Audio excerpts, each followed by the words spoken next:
Madame, Monsieur, bonsoir. Bienvenue dans ce journal. Un seul titre à la une de cette édition. C'est demain, le 7 août, la célébration de la fête de l'indépendance. La Côte d'Ivoire indépendante à 60 ans. Comme à la veille de cette fête nationale, le président de la République s'adresse à la nation. Alassane Ouattara fera le tour sur toutes les questions liées à la bonne marche du pays. Nous sommes jeudi 6 août, veille de la célébration de l'indépendance. Comme chaque année, le président de la République, Alassane Ouattara, s'adresse à la nation. Nous nous rendons donc tout de suite au palais de la présidence pour suivre ce message.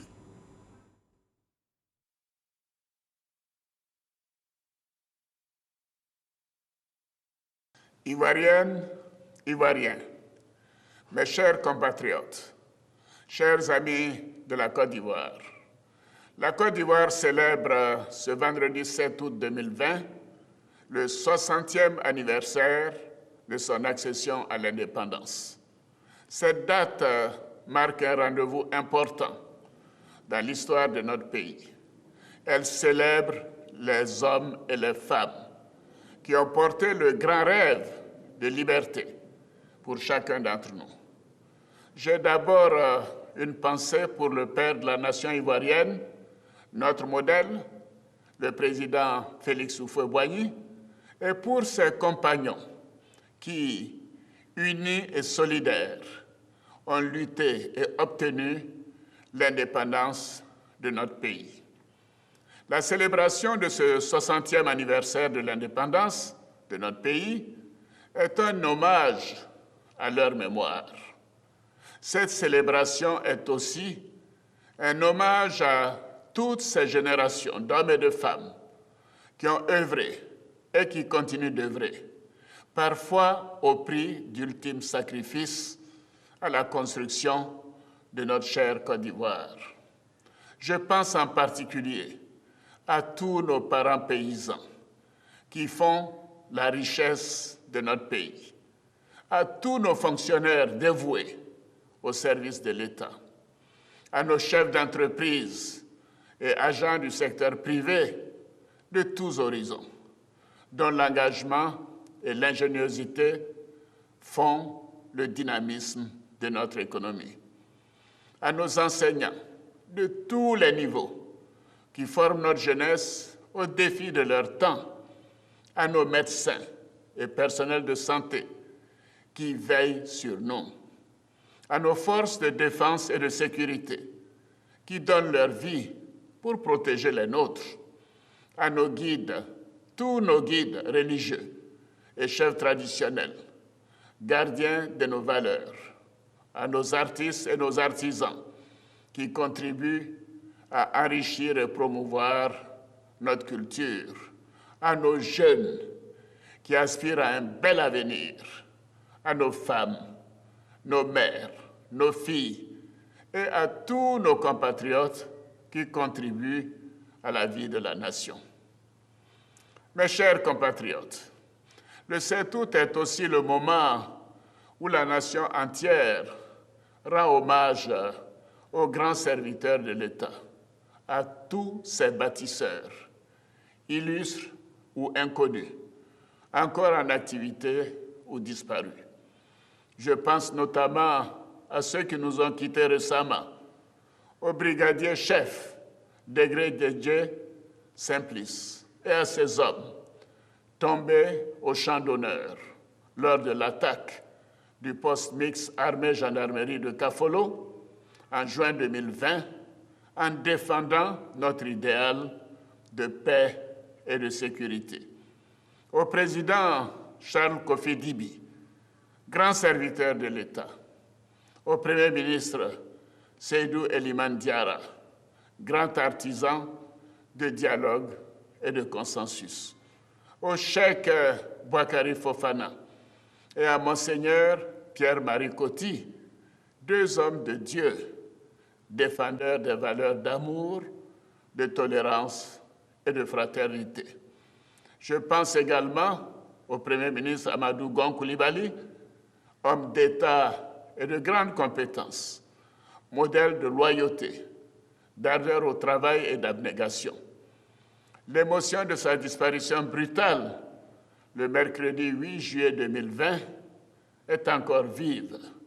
Cependant, son dévouement et son amour pour la Côte d'Ivoire ont été tels que nous devons poursuivre avec détermination tous les chantiers pour lesquels il a œuvré avec énergie durant des années.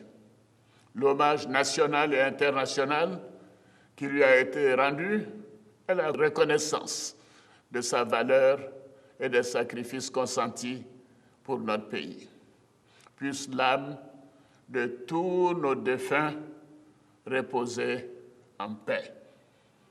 Mes chers compatriotes, la célébration de ce 7 août 2020 devait être une occasion de grande allégresse.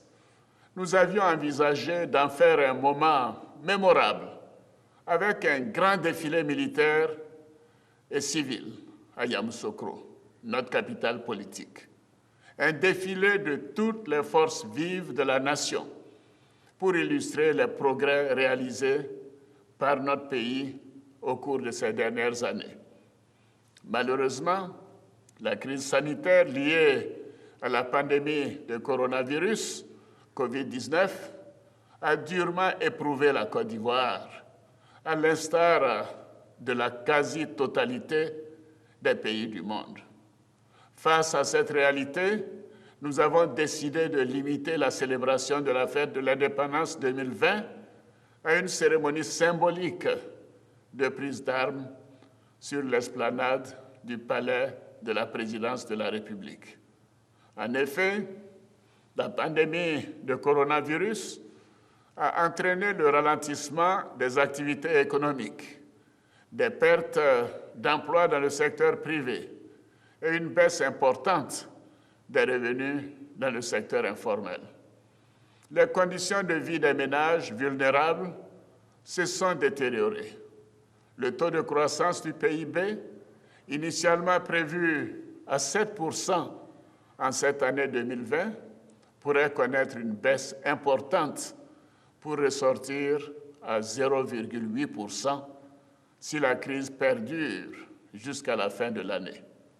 Nous demeurons cependant optimistes, car les bases de notre économie sont solides. Le gouvernement a d'ailleurs réagi promptement avec la mise en place du plan de riposte sanitaire d'un montant de 95 880 millions de francs CFA pour juguler la progression de la maladie et d'un plan de soutien économique, social et humanitaire de 1 700 milliards de francs CFA. Ces plans bien dimensionnés et adaptés à la structure de notre société permettent à la Côte d'Ivoire de contrôler cette pandémie et d'accompagner les populations et les entreprises impactées par la crise. Je voudrais à nouveau remercier et féliciter tout le personnel de santé, les forces de l'ordre, les médias et toutes les bonnes volontés qui restent mobilisées pour apporter le soutien de l'État à toutes les victimes de cette pandémie. Je m'incline devant la mémoire des disparus. Je réitère mes sincères condoléances à leurs familles. Les chiffres récents communiqués par le comité de veille, présidé par le ministre de la Santé et de l'Hygiène publique, montrent que même si les cas de contagion diminuent, cette maladie est encore une réalité. La pandémie n'est malheureusement pas terminée. Je vais donc appeler à nouveau chaque Ivoirien et chaque Ivoirienne, chaque habitant de notre pays à la responsabilité et à la discipline en appliquant les gestes barrières, bien que les mesures de restriction aient été levées. Il y va de la vie de chacun d'entre nous. Mes chers compatriotes, chers frères, chères sœurs, je voudrais témoigner ma solidarité à tous nos compatriotes qui ont perdu des proches ou qui ont été sinistrés lors des récentes inondations et des éboulements de terrain causés par les pluies diluviennes qui se sont abattues sur le district d'Abidjan et certaines villes de l'intérieur du pays.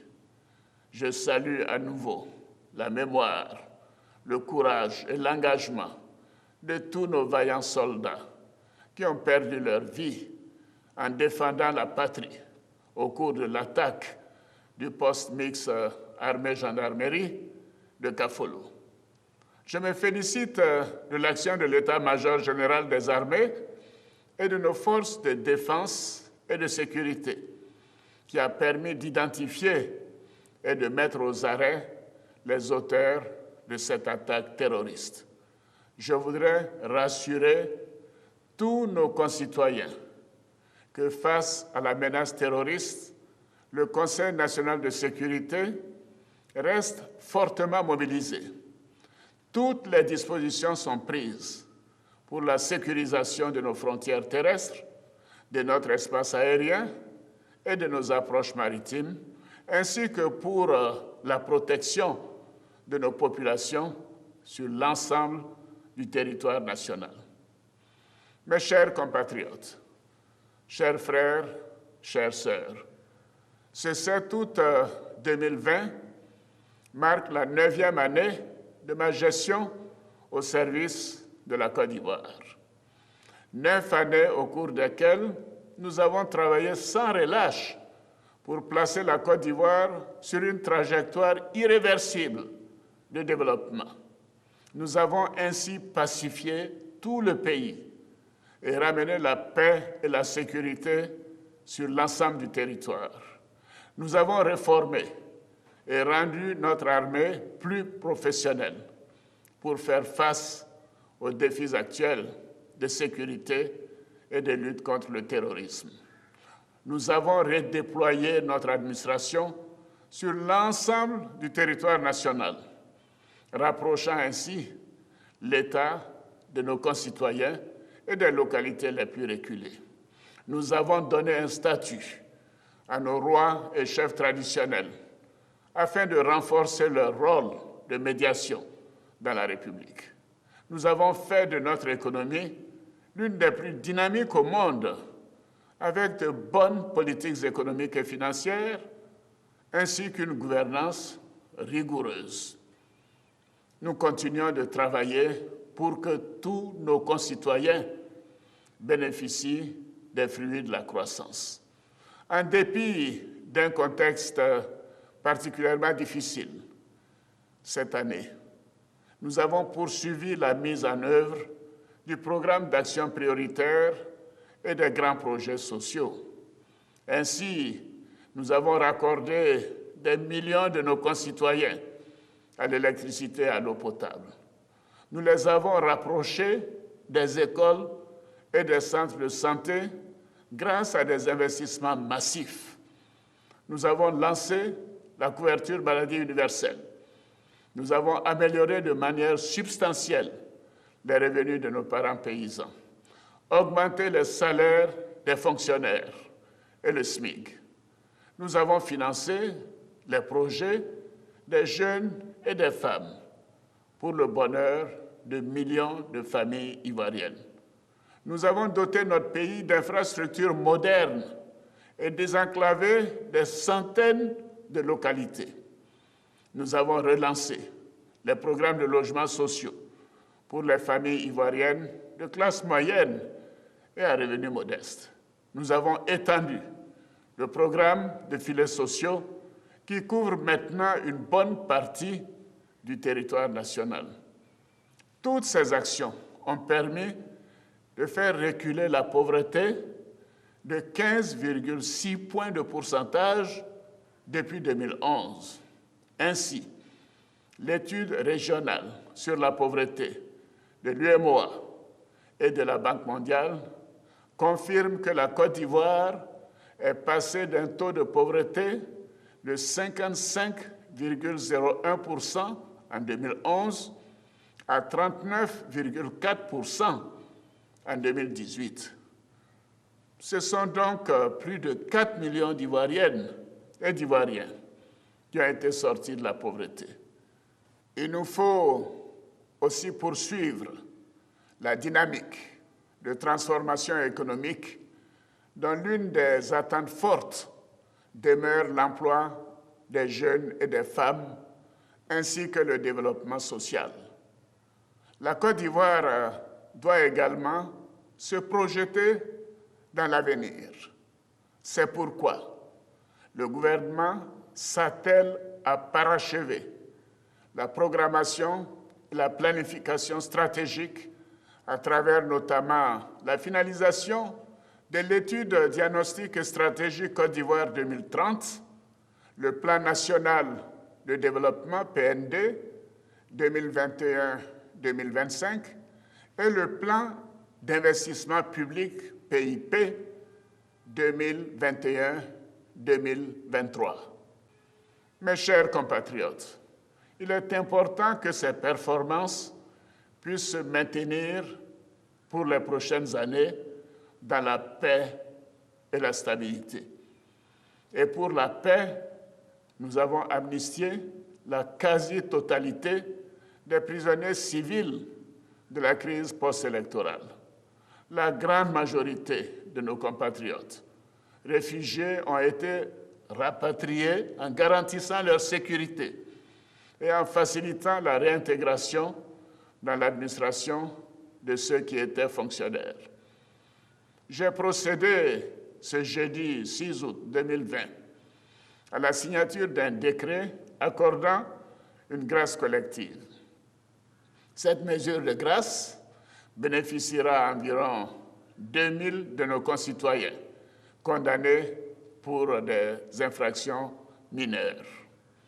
Mes chers compatriotes, l'un des défis majeurs de cette année 2020 est aussi l'élection présidentielle du 31 octobre 2020. Il est impératif que cette échéance électorale soit respectée pour ancrer la démocratie dans notre pays. Oui, la démocratie, c'est tenir les élections aux dates inscrites dans la Constitution. Le gouvernement y travaille depuis plusieurs mois et d'importantes étapes ont déjà été franchies. Après la réforme de la Commission électorale indépendante, la révision du Code électoral et celle de la liste électorale, notre pays est résolument engagé pour des élections libres, transparentes et apaisées. La récente décision de la Cour africaine des droits de l'homme et des peuples ne remet pas en cause la loi instituant la CEI. À cet égard, je salue la participation de toute l'opposition aux structures de la CEI à la suite de cette décision. L'objectif du gouvernement est que ces élections nous permettent de refermer définitivement les pages sombres de notre histoire récente et qu'aucun d'entre nous ne souhaite revivre. C'est pourquoi j'invite chaque formation politique, chaque candidat à également œuvrer pour atteindre cet objectif, afin que ces élections soient un grand moment de démocratie apaisée et exemplaire. Mes chers compatriotes, en ce qui me concerne, j'ai, comme vous le savez, fait part le 5 mars dernier à toute la nation, devant le Parlement, réuni en congrès à Yamoussoukro, de ma volonté, bien que la nouvelle Constitution m'y autorise, de ne pas faire acte de candidature et de passer la main à une nouvelle génération. Depuis cette décision, j'avais commencé à organiser mon départ, à prendre toutes les dispositions au plan personnel et au plan politique. J'avais planifié ma vie après la présidence. J'avais entrepris de relancer les activités de mon institut et de créer la Fondation internationale Alassane Dramane Ouattara, ADO, dont les locaux sont en cours de finition. J'envisageais ainsi de mettre mon expérience en matière économique et de gouvernance au service des pays et des institutions qui le souhaiteraient. Au plan politique, ma décision avait abouti à la désignation, le 12 mars 2020, d'un candidat, chef d'équipe de cette nouvelle génération, de cadres compétents et dévoués, à même de préserver les acquis de notre pays en matière de paix et de progrès. Mais comme le dit l'adage, l'homme propose, Dieu dispose. Les récents événements tragiques avec le décès du Premier ministre Amadou Gon Coulibaly laissent un vide au niveau de l'équipe que j'avais mise en place pour poursuivre et consolider le programme de développement économique et social pour lequel vous m'avez fait confiance. Par ailleurs, le calendrier très serré, à peine 3 mois avant l'élection présidentielle.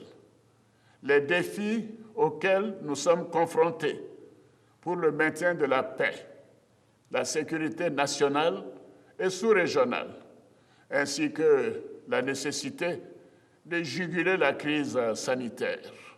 Le risque que tous les acquis, après tant d'efforts et de sacrifices consentis par toute la population, soient compromis. Le risque que notre pays recule dans bien des domaines. Tout cela m'amène à reconsidérer ma position. Face à ce cas de force majeure et par devoir citoyen, j'ai décidé de répondre favorablement à l'appel de mes concitoyens me demandant d'être candidat à l'élection présidentielle du 31 octobre 2020. Je suis donc candidat à l'élection présidentielle du 31 octobre 2020. Je peux vous assurer que cette décision mûrement réfléchie est un devoir que j'accepte dans l'intérêt supérieur de la nation, afin de continuer de mettre sans relâche mon expérience au service de notre pays. Compte tenu de l'importance que j'accorde à mes engagements et à la parole donnée, cette décision représente un vrai sacrifice pour moi, que j'assume pleinement par amour pour mon pays. Par cette décision, je vais aussi prendre le temps d'achever de préparer la relève. J'entends également renforcer les actions de rassemblement et de réconciliation de tous nos compatriotes. Mes chers compatriotes, chers amis de la Côte d'Ivoire, pour terminer, je voudrais indiquer qu'en dépit du contexte très particulier, la commémoration du 60e anniversaire de l'indépendance de la Côte d'Ivoire reste un moment fort pour notre pays. 60 ans, c'est l'âge de la sagesse et de l'accomplissement. En 60 ans, notre pays a fait du chemin. Certes, comme dans toute vie, il y a eu des hauts et des bas, mais nous pouvons être fiers du chemin parcouru et confiants quant à l'avenir. J'ai la conviction que par l'engagement et le travail de toutes les forces vives de la nation, dans l'union et la paix, nous parviendrons à bâtir pour nous-mêmes et pour nos enfants une Côte d'Ivoire meilleure. J'ai foi en chacun de nos concitoyens. Notre amour pour la Côte d'Ivoire, notre beau pays. J'ai la certitude que nous trouverons au fond de nous-mêmes de fortes raisons de préserver à tout prix la paix et la stabilité de notre pays. C'est pour moi à la fois une espérance et une très forte conviction. Bonne fête de l'indépendance à toutes et à tous. Vive la République, vive la Côte d'Ivoire, que Dieu bénisse notre beau pays.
C'était l'adresse à la nation du président de la République, ce message d'Alassane Ouattara qu'on va décrypter ici sur ce plateau avec Claude Sailly. Bonsoir. Bonsoir. Je précise que vous êtes analyste politique. Alors Claude Sailly, l'on propose, Dieu dispose, a dit Alassane Ouattara, il est candidat. Quel commentaire?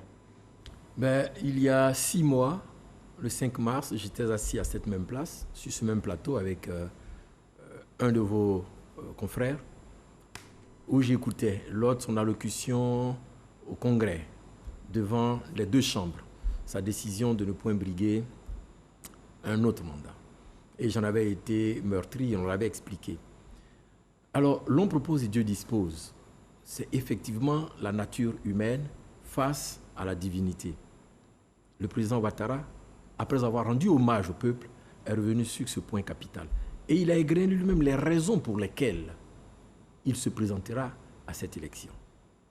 La première raison, c'est qu'il était question, pour la génération qui est en train de partir, que le flambeau soit passé à une nouvelle génération. Et tout avait été fait pour. Malheureusement, le destin en a voulu autrement. Le président l'a exprimé lors de son passage devant le Congrès.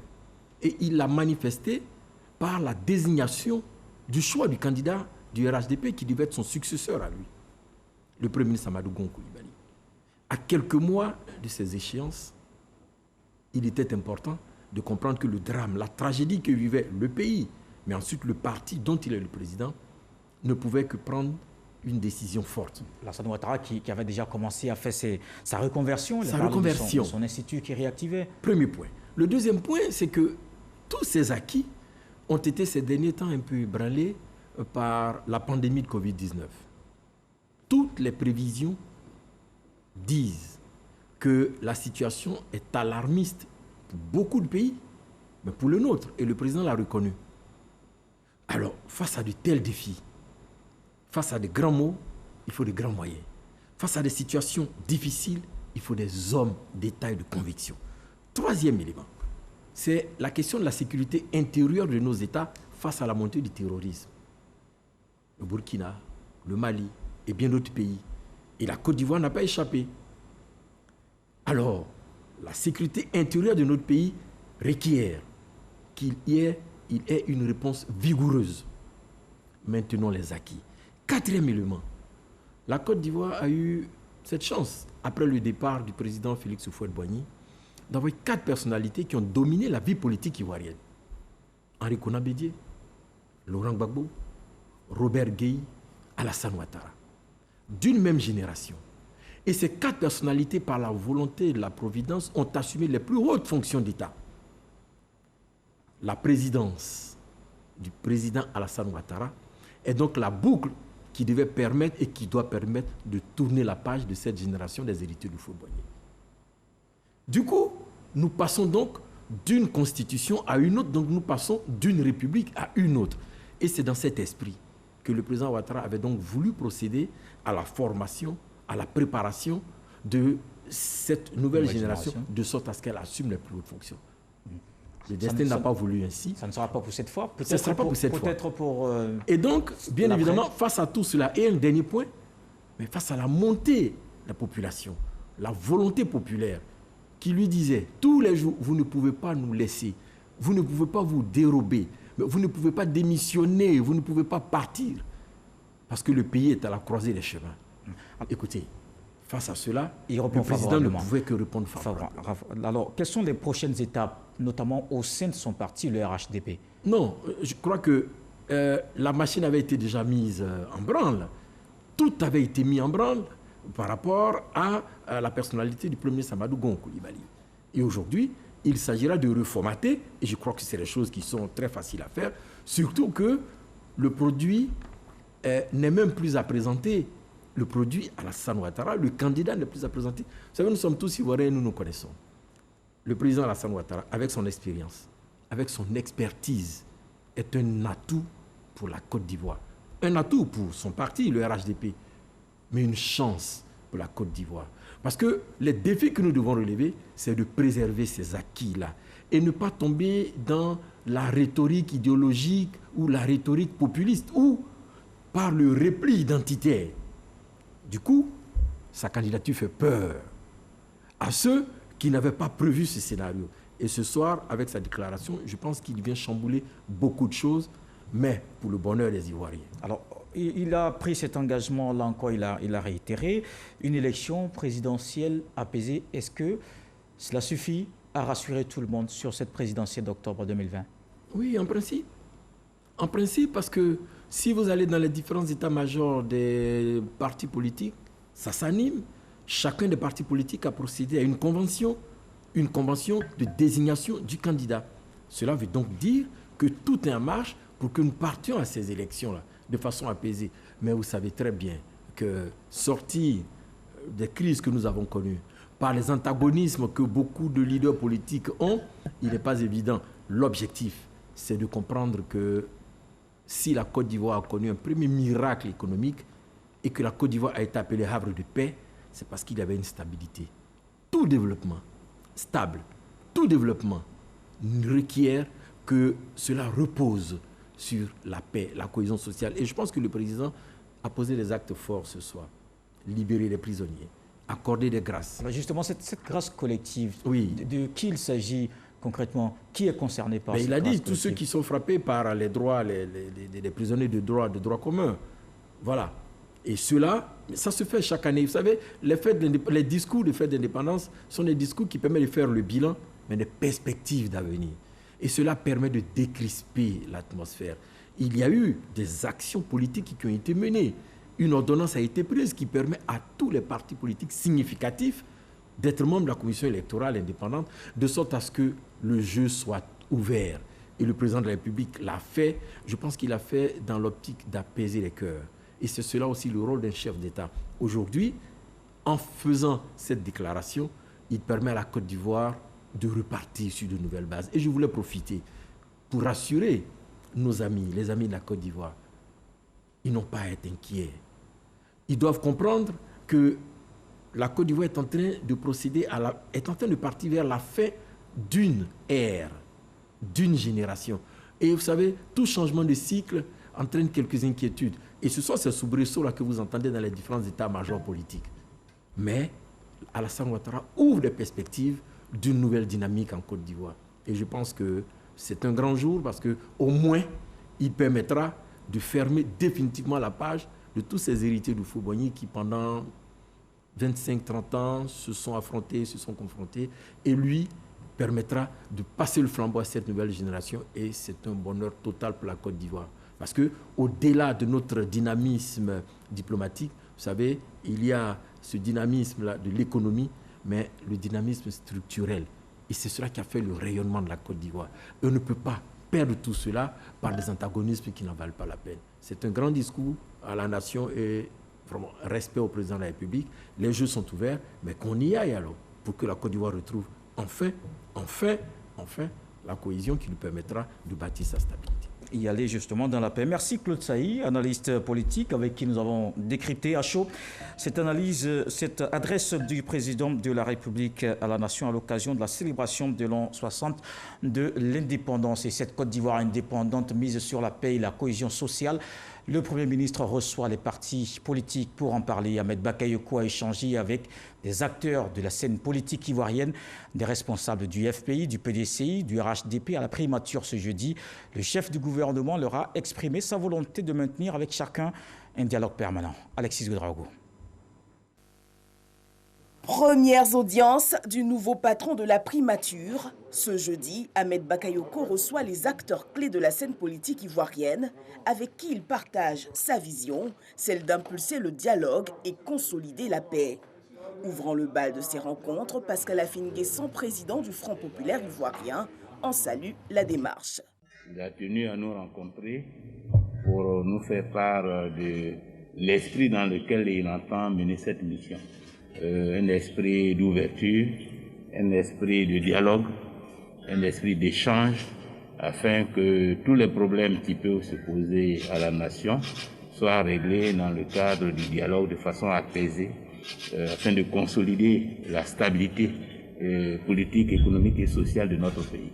En marge de la visite du chef de l'État en septembre prochain dans la région du Moronou, le président du Front populaire ivoirien, par ailleurs président du conseil régional, a dit la mobilisation des populations. C'est une visite républicaine, c'est une visite d'État. Et pour les populations du Moronou, c'est un honneur de recevoir le chef de l'État. À sa suite, le secrétaire exécutif du PDCI RDA, Maurice Kakougi-Kawe, était lui aussi dans le bureau brun, des échanges dont il salue la teneur. Nous avons trouvé un Premier ministre ouvert et prêt au dialogue, à débattre de toutes les questions qui concernent la vie de la nation. Un Premier ministre issu d'une majorité, mais qui veut prendre en compte tous les Ivoiriens, même les opposants. Et le Premier ministre, dans le fond du discours, a dit une phrase capitale. Il a cité Félix Houphouët-Boigny. Et ça m'a marqué. Ça va être difficile, mais si c'est possible, nous allons aller loin. Il a dit, Houphouët-Boigny a dit, que quelle que soit la guerre ou la crise, le règlement finit toujours autour d'une table. Alors pourquoi ne pas commencer à discuter que de discuter à la fin? Dernière rencontre de cette journée, celle avec Adama Bik Togo, directeur exécutif du RHDP. L'homme a dit toute la fierté du parti. Le RHDP, à travers ma personne, est venu apporter au Premier ministre, qui est lui-même membre du RHDP, donc issu du RHDP, lui exprimer donc toute la satisfaction de notre parti et traduit toute notre reconnaissance au président. Et nous sommes à 3 mois des élections, de l'élection présidentielle. Le Premier ministre a souhaité, après son premier conseil de ministres, recevoir les animateurs de la vie politique. Le Premier ministre nous a fait part donc de sa vision relativement au programme social du gouvernement, qui est donc une de ses préoccupations, et puis à la pandémie, qui aujourd'hui est la plus grande préoccupation au plan mondial au regard des conséquences sociales et économiques de cette pandémie. Pour ses premières audiences, le chef du gouvernement a voulu afficher sa vision inspirée du père fondateur Félix Houphouët-Boigny, maintenir en tout temps un dialogue permanent. La priorité de mon action dans ce contexte et à 3 mois des échéances électorales, c'est d'instaurer un dialogue permanent, un dialogue sincère, un dialogue franc avec tous ces animateurs-là.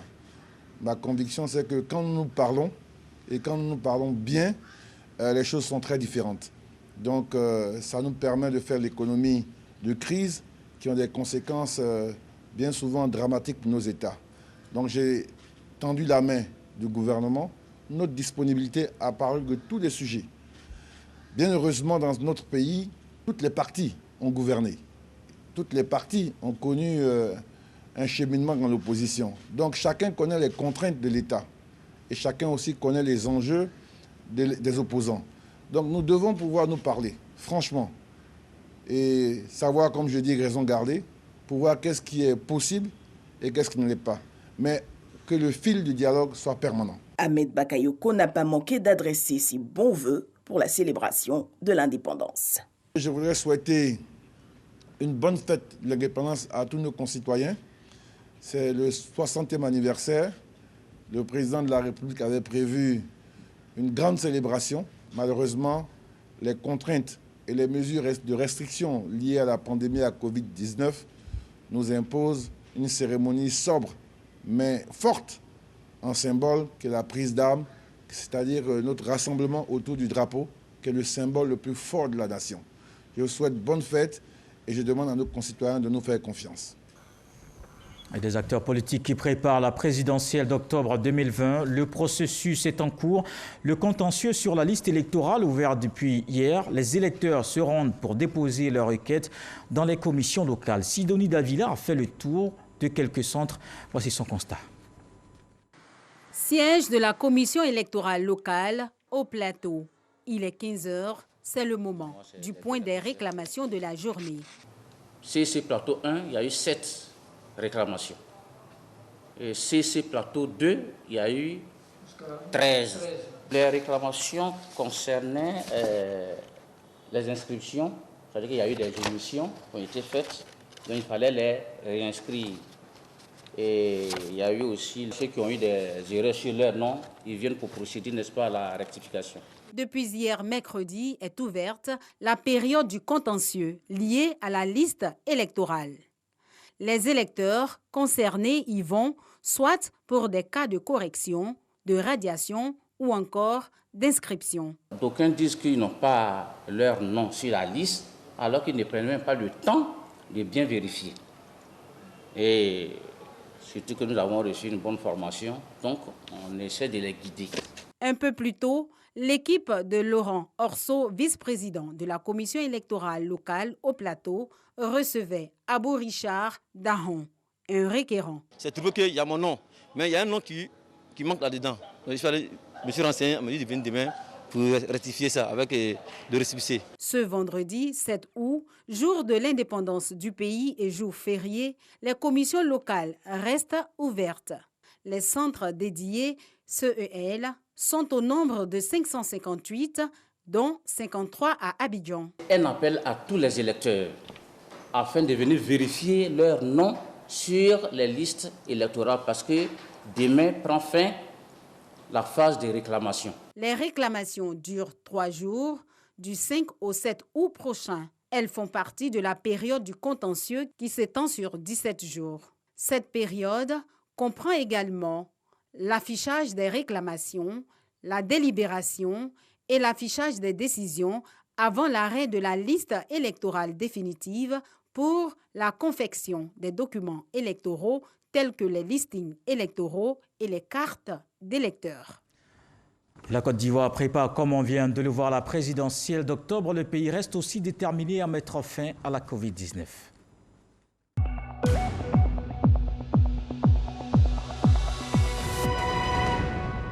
Le ministère de la Santé a publié les chiffres sur la pandémie. 98 nouvelles contaminations enregistrées ce jeudi, 293 guéris et pas de décès. La Côte d'Ivoire compte désormais 16 447 cas confirmés, dont 12 484 guéris et 103 décès.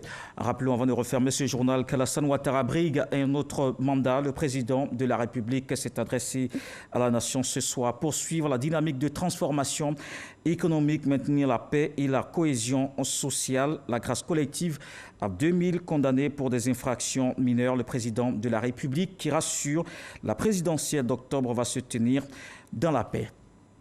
Voilà qui m'a interrompu ce journal. Merci de l'avoir suivi. Je vous souhaite une très bonne fête d'indépendance. On se quitte avec ceci. La vie nous offre toujours une nouvelle opportunité de réussir qui s'appelle demain.